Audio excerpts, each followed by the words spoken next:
오늘 성경 본문 이 창세기 17장에 보면 99세가 된 아브라함에게 하나님의 음성이 들려집니다. 내가 내년에 아들을 주겠다. 여러분 75세 갈대아우를 떠나서 24년 지났어요. 25년 만에 이삭을 얻는데 하나님이 아들을 주겠다 그럽니다. 아브라함 99세, 사레 89세 하나님이 나타나서 내가 너에게 아들을 주겠다 하는데 하나님께서 세 가지 조건을 제시합니다. 25년 만에 응답받는 그 아이, 하나님의 응답을 주시는데 하나님이 그냥 주시면 되는데 조건을 제시하는 거예요. 이 조건대로 행하면 내가 너에게 기적을 행해 주겠다는 거예요. 여러분 이건 그때나 지금이나 마찬가지예요. 우리가 다 기도 응답 받기 원하고 작정 새벽기도 하고 개인별로 하나님 앞에 소원이 있는데 여러분의 기도가 다 응답받기를 주의 이름으로 축원합니다.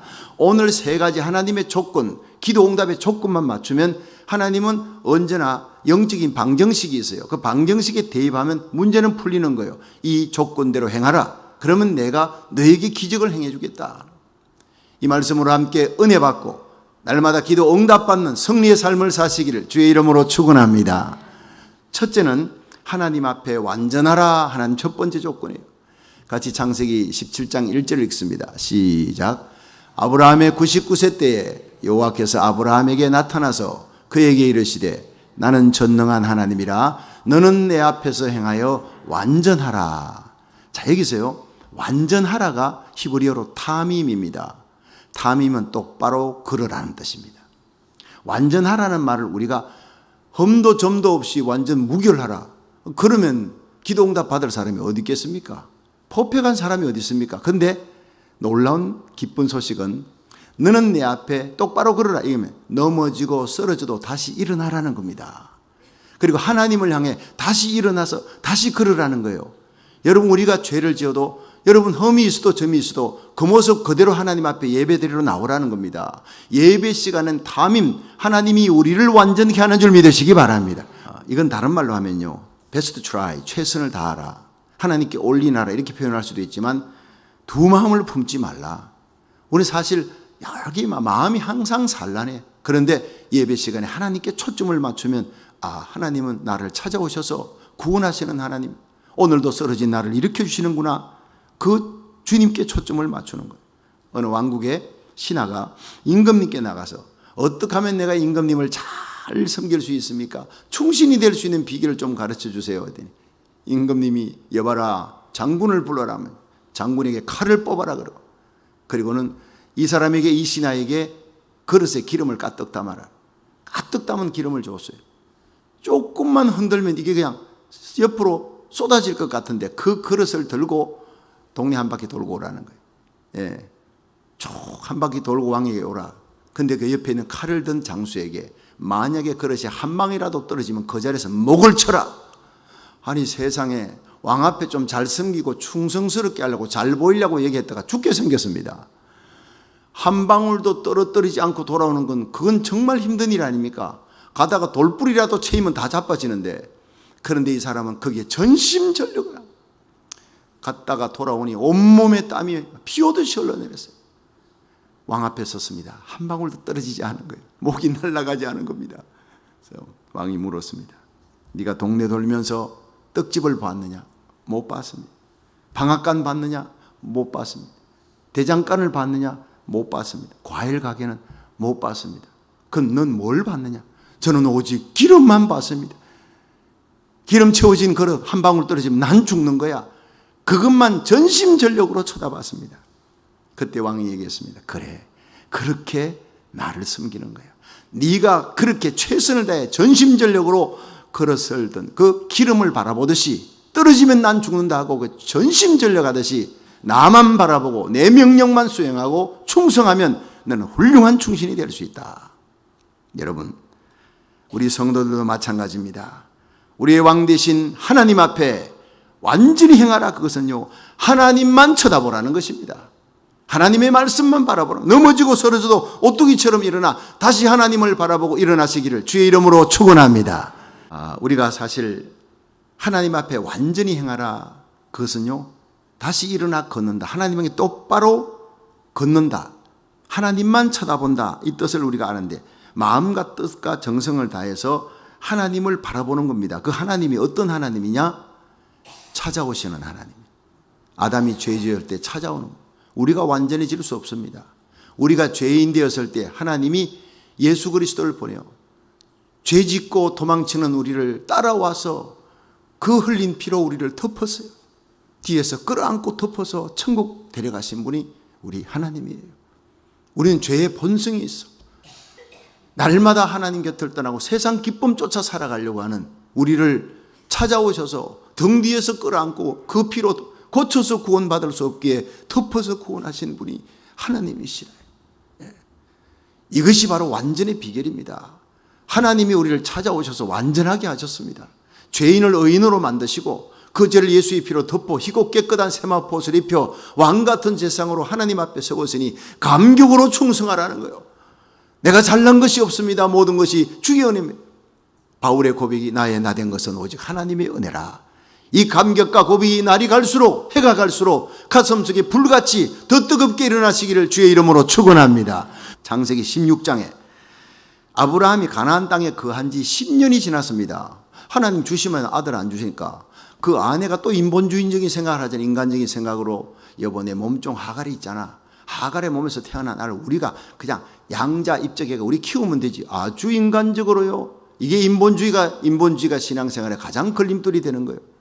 그러면 안 돼. 하나님이 약속의 말씀대로 기다려. 이래야 될 텐데 그래 볼까? 그래가지고 낳은 아들이 뭡니까? 지금 이스라엘하고 아랍 전쟁이 바로 아브라함이 화근입니다. 그래서 그 불신앙으로 하나님 믿지 못하고 들어간 거예요. 그래서 동침에서 낳은 아가 이스마엘이 태어나자 그냥 사례를 얼마나 멸시합니까? 하갈이 자기 눈알 찌른 거예요. 우리가 인본주의 신앙생활하면 내 눈알 찌르는 일이 생깁니다. 결국 가정에 파탄이 평지풍파가 하루도 거칠 날이 없어요. 결국에는 사례가 하갈을 쫓아내라. 이스마엘도 쫓아내라. 쫓아내서 결국 화평을 이루는 그런 일들이 벌어지지 않습니까? 근데 창세기 16장 16절에서 17장 1절에 보면 하갈이 아브라함에게서 이스마엘을 낳았을 때 아브라함 나이가 86세라 이렇게 되어 있습니다. 근데 재미있는 것은요. 아브라함이 99세 때 여호와께서 아브라함에게 나타나서 이르되 나는 전능하신 하나님이라 너는 내 앞에서 완전하라 이렇게 나옵니다. 자, 오늘 본문 바로 전에 뭐가 나오느냐면 86세에 이스마엘 낳고 하나님의 음성이 끝나버린 거예요. 99세 될 때까지 하나님의 음성이 들리지 않아요. 성경 속에는. 자, 분명히 하나님과 함께 하고 있습니다만 하나님과 교제가 끊겨버립니다. 하나님 음성 들을 수가 없습니다. 99 빼기 86은 얼마입니까? 이건 수학도 아니고 산수지요. 13입니다. 13년이라는 세월 동안 하나님의 음성 듣지 못합니다. 이걸 영적 침체기, 영적 암흑기라 그럽니다. 매너리즘에 빠져 예배는 드립니다. 아브라함이 늘 단을 쌓으니까 아침마다 일어나 예배 드리고 저녁에 제단 쌓고 그러나 매너리즘입니다. 그의 삶은 그 아이가 재롱 뜨는 모습 보면서 하나님 잊어버린 거예요. 하나님 사랑하지 않는 것은 아닌데 마음이 두 갈래로 갈라졌다는 거예요. 그래서 하나님이 보고 계시다 13년 만에 나타난 하나님께서 너는 내 앞에 완전하라. 다시 일어나라. 다시 나와의 관계를 회복하자 말씀하고 계신 거예요. 아브라함 정신 차리게 만들어 주었어요. 여러분 우리는 어떻습니까? 하나님 떠나 있지 않습니다. 주일날 되면 교회 나옵니다. 예배 드립니다. 그러나 마음은 갈라져 있습니다. 하나님과 세상을 겸하여 섬기는 우리들의 모습이 아니냐는 거예요. 육신의 즐거움 때문에 세상 기쁨 때문에 세상이 주는 그 쾌락 때문에 신앙이 정체된 생활 예배보다도요 드라마가 더 재밌어. 바로 그겁니다. 딴 거 아닙니다.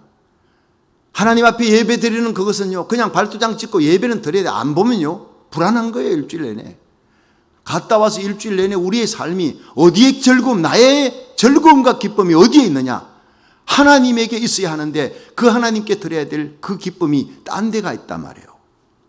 그것이 바로 아브라함의 모습 신앙의 매너리즘 정체된 신앙생활 13년 침묵하셨던 하나님이 찾아오셔서 아브라함아 이제 너 다시 나를 사랑하던 그 뜨거운 사랑과 열정으로 관계 한번 회복하고 다시 하나님 앞에 제대로 된 제단을 쌓아봐라. 그러면 내가 너에게 응답 주고 내년에 아들 줄 것이다. 이스마엘은 아니야. 내가 이삭을 줄 것이다. 말씀하신 하나님. 할렐루야. 그래도 버리지 않습니다. 불신앙 불순종에도 버리지 않고, 감격 잃어버려도 버리지 않고 찾아오셔서 감격을 회복시키시는 하나님이요. 여러분, 창세기 28장에 하나님은 브엘세바에서 하란으로 도망치는 야곱에게 찾아오신 거예요. 아버지 속이고 형 속이고 죄 짓고 도망치는데 하나님 찾아오셨습니다. 그리고 하늘 문이 열리고 천사가 오르락내리락 하나님의 음성이 들립니다. 내가 누운 땅을 너와 내 자손에게 주리라. 네가 어디 가든지 내가 너를 지켜주리라. 이 땅으로 다시 돌아오게 하리라. 사명 끝날 때까지 결코 너를 떠나지 아니하리라. 이 찾아오신 하나님 앞에 감격으로 일어나 꿈에서 깨어서요, 돌베개 해놓고 그걸 세워놓고는 기름을 붓고, 여기가 하나님 만난 자리다, 하나님 성전이다, 하나님이여 나로 편안히 돌아오게 하면 이곳에 성전 짓겠습니다, 11조 드리겠습니다. 바로 그겁니다. 하나님 앞에 성전 짓고 11조 드리는 헌금하는 거 두 번째입니다. 먼저 찾아오시는 하나님 만나고 감격으로 일어나시기를 주의 이름으로 축원합니다. 인색함으로 드린 거 하나님이 안 받겠다 그래요. 내가 돈이 없냐? 천하가 내 것인데 내가 너희들이 드리는 11조를 통해 너희들에게 복 주려고 복의 통로로 삼은 거 아니냐? 나 하나님을 어떻게 보느냐? 하나님 말씀하고 있어요. 우리를 구원하신 하나님, 우주의 창조자, 그 아들을 우리 위해 아낌없이 내어놓으신 죄인된 우리들을 구원하시기 위해 찾아오시는 하나님. 여러분, 넘어지고 쓰러져도 다시 주님 안에서 일어나시기를, 다시 주님의 손잡기를 주의 이름으로 축원합니다. 쓰러질 때마다 찾아와 붙드시는 주님, 전능하신 하나님 의지하여 다시 일어나서서 이 불의하고 패역한 세상에서 의롭게 살아라고 하나님 세워주실 때 우리 하나님을 최선을 다해서 사랑하며 하나님 앞에 충성함으로 아브라함처럼 응답받는, 영광스러운 응답받는 성도 되기를 주의 이름으로 축원합니다. 두 번째가 이름을 바꾸라 하는 거. 이름을 바꾸라. 한번 창세기 17장 5절 읽겠습니다. 시작. 이제 후로는 내 이름을 아브라함이라 하지 아니하고 아브라함이라 하리니 이는 내가 너로 열국의 아비가 되게 함이니라. 아멘. 자, 여기서요, 아브라함은 한 백성의 아버지예요. 그런데 아브라함은 열국의 아버지래요. 열국의 아버지라. 사레 한 백성의 어머니. 그런데 사라는 열국의 어머니라. 벌써 통이 달라요. 영향력이 달라요. 그릇이 달라요. 이게 하나님이 우리에게 원하는 목적이에요. 아브라함을 아브라함으로, 사레를 사라로 바꾸라. 여러분, 바꿀 만큼 그들은 하나님 앞에 합당한 삶을 살지 못했습니다. 죄짓고 불순종 불충성했는데 그럼에도 불구하고 찾아오셔서 완전하게 다시 일어나라, 나와 바른 관계 맺자 하시고는 이름 바꿔라. 여러분, 이게 뭡니까? 하나님 앞에 이름 바꿔놓고, 이름 바꾸신 분은 하나님인데 그 이름답게 살아가게 만드시는 능력도 하나님이 주시는 거예요. 이름 불러놓고 그 이름에 합당한 삶을 살게 해주겠다는 거예요. 너는 최선만 다해라는 거예요. 내가 퍼펙할 수 없으나 너는 아무것도 안 하는 게 아니라 최선을 다해라. 내가 너로 열국의 아비가 되게 만들며 열국의 어미가 되게 만들어주겠다. 할렐루야. 난 왕같은 제사장 아닙니다. 자격 없습니다. 그러나 왕 같은 제사장이다, 하나님의 자녀다, 그리스도의 정결한 신부다 불러놓고 그렇게 만들어주시는 분이 하나님이시라는 거예요. 그래서 하나님께서 우리에게 말씀하고 있잖아요. 너는 하나님의 아들이라. 따라 합시다. 나는 왕 같은 제사장입니다. 예수님께서 시몬을 만날 때 뭐라 그랬어요? 너는 시몬이라. 시몬의 이 뜻은요, 갈대라는 거예요. 쉽게 꺾어진다는 거예요. 너는 시몬인데 너 이름을 게바라 하리라. 게바가 되어라가 아니라 게바, 반석이라 하리라. 결국 이 베드로가 예수님 부인하고 넘어지고 쓰러지는 그때 예수님이 찾아오셔서 디베라 바닷가에서 게바야 부르지 않고 시몬아 이렇게 불렀어요. 왜냐? 넌 그런 줄 내가 이미 알고 있다는 거예요. 그러나 내가 너를 다시 일으켜 성령의 능력 받고 이 땅에 하나님의 교회를 세우는, 너의 이름 위에 교회를 세울 것이다. 베드로 너는 게바라, 이 위에 나의 교회를 세운다. 너의 이름을 영광스럽게 해주겠다. 천국의 열쇠를 주겠다. 여러분, 눈물이 퍽 쏟아질 만한 감격이 아닙니까? 그 베드로의 하나님이 바로 우리들의 하나님인 줄로 믿으시길 바랍니다.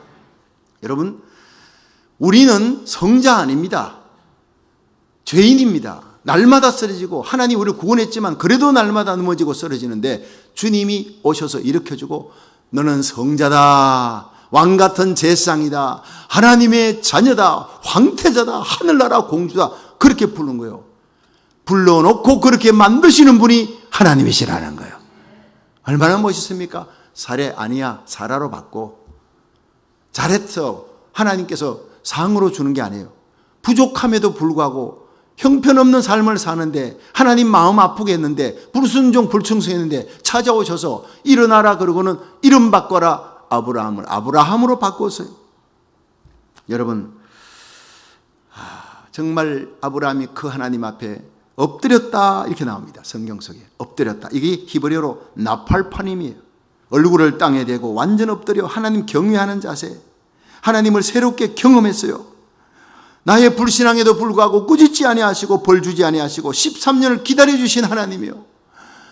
그 매너리즘의 신앙에 빠져 있는데 하나님보다 세상 기쁨에 빠졌는데 채찍질하고 때리지 않고 13년을 인내하며 기다려주시고 이제는 나타나서 나는 전능자라 너는 내 앞에 완전하라 하시고 오뚜기처럼 다시 일어나 일편단심 나를 바라보면 내가 내년에 네가 그토록 원하던 아들을 줄 것이다 말씀하시는 그 하나님 앞에 눈물이 폭 쏟아진 엎드려 하나님 앞에 감격으로 경배하는 그 아브라함의 모습이 오늘 저와 여러분의 모습이 되기를 주의 이름으로 축원합니다. 테네시주에 사생아로 태어난 한 아이가 있었습니다. 출신 때문에 사람들에게 왕따를 당하고 동네 아이들에게 따돌림 당하고 근데 이 아이가 자라서 청년이 되는데 어느 날 그 마을에 새로운 목사님이 오셨어요. 그 목사님과 예배를 드리고 나오면 사람들의 얼굴이 그렇게 달덩이처럼 빛이 나는 기쁨으로 염려 근심으로 들어갔다 목사님 만나고 말씀 듣고 예배만 참석하고 나면 그렇게 사람들이 기뻐요. 그래서 멀리서 지켜보던 소년이 그 목사님 꼭 만나고 싶지만 용기가 나지 않아. 너무나 많은 사람들에게 너는 사생아야. 늘 들었던 그걸로 왕따를 당했던 그의 삶이 또 상처받을까 봐 어느 주일 소년이 몰래 예배당에 들어가 예배를 뒷자리에 드렸습니다. 목사님 설교를 듣고 있는데 나 같은 초라한 사람을 위해서도 하나님이 그 아들 예수님을 보내셨다. 십자가에 피 흘리셨다.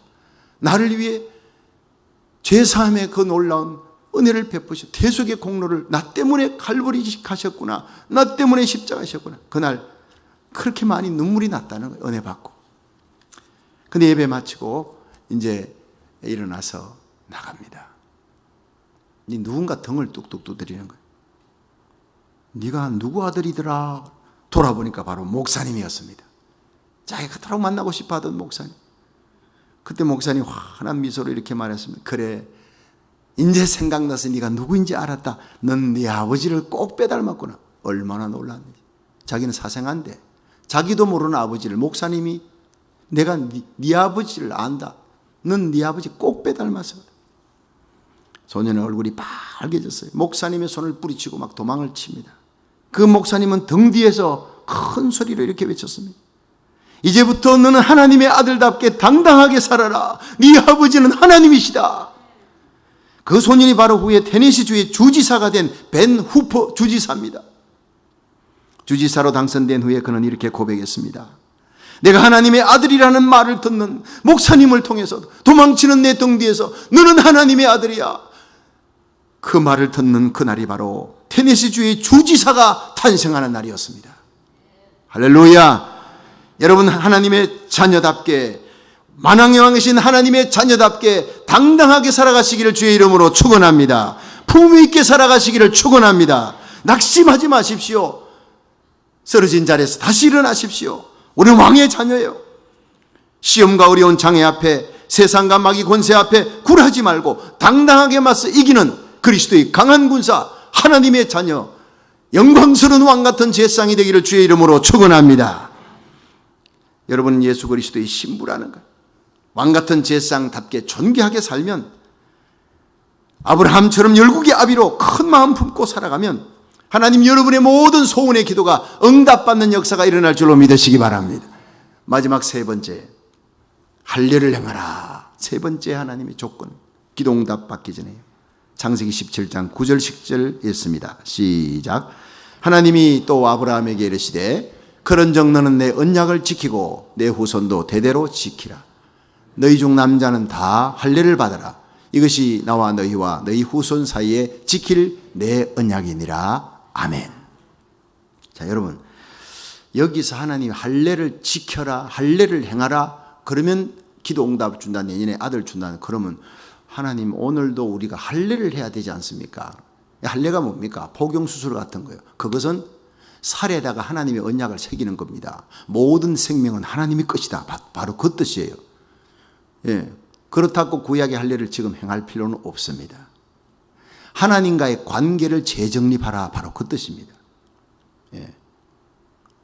여기에서 신명기 10장 16절에 그러므로 너희는 마음의 할례를 행하고 다시는 목을 곧게 하지 말라. 이래서 로마서 2장 29절에 할례는 마음에 할지니 신명기 30장 6절에 내 하나님 여호와께서 내 마음과 내 자손의 마음에 할례를 베푸사 너로 마음을 다하며 성품을 다해 내 하나님 여호와를 사랑하게 하사 너로 생명을 얻게 하실 것이라.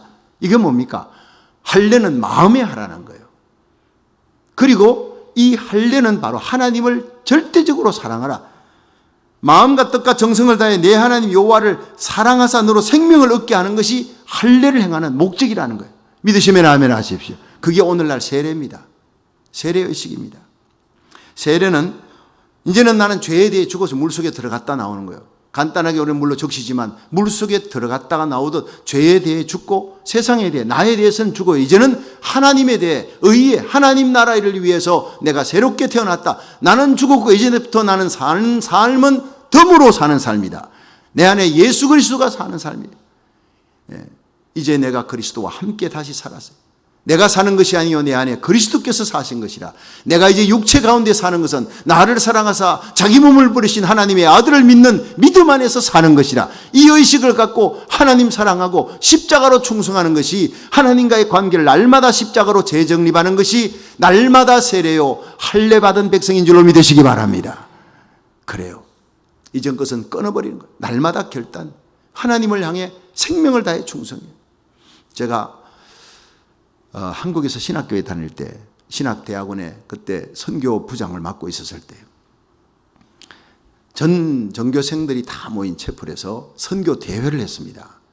나가 있던 모든 선교사들이 다 초청을 해가지고 날마다 선교 대회를 하며 간증을 듣는데 많은 선교사들의 얘기 가운데 인도네시아의 한 선교사님의 간증이 제 가슴을 울렸어요. 온 신학생들의 눈에 눈물을 다 쏟게 만들었던 간증이 하나 있습니다.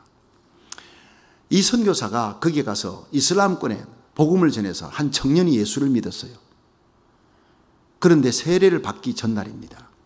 거기서는요, 예수 믿어, 그때까지 봐줘요. 세례 받았다면 파문시키는 거예요. 이슬람에서는. 세례를 받았다면 파문시키니까 아직까지는 기회가 있는 거예요.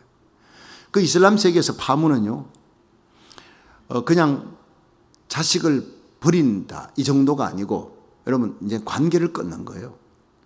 쳐다봐도 이제 자식처럼 그렇게 취급을 하지 않아. 침을 뱉어버려. 죽은 무덤에 돌을 던져.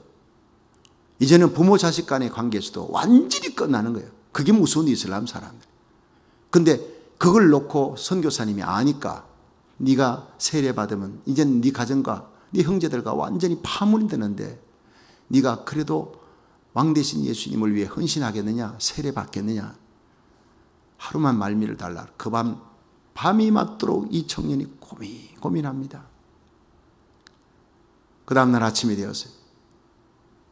목사님이 선교사님이 그 청년을 찾아가서 밤새도록 고민해서 눈이 빨개졌어요. 근데 그 얼굴은 환하게 빛이 났습니다. 고민이 끝났느냐? 예, 그렇습니다. 어떻게 할래? 나를 위해 십자가에 달려 죽으신 예수님. 그 예수님을 내가 포기할 수 없습니다.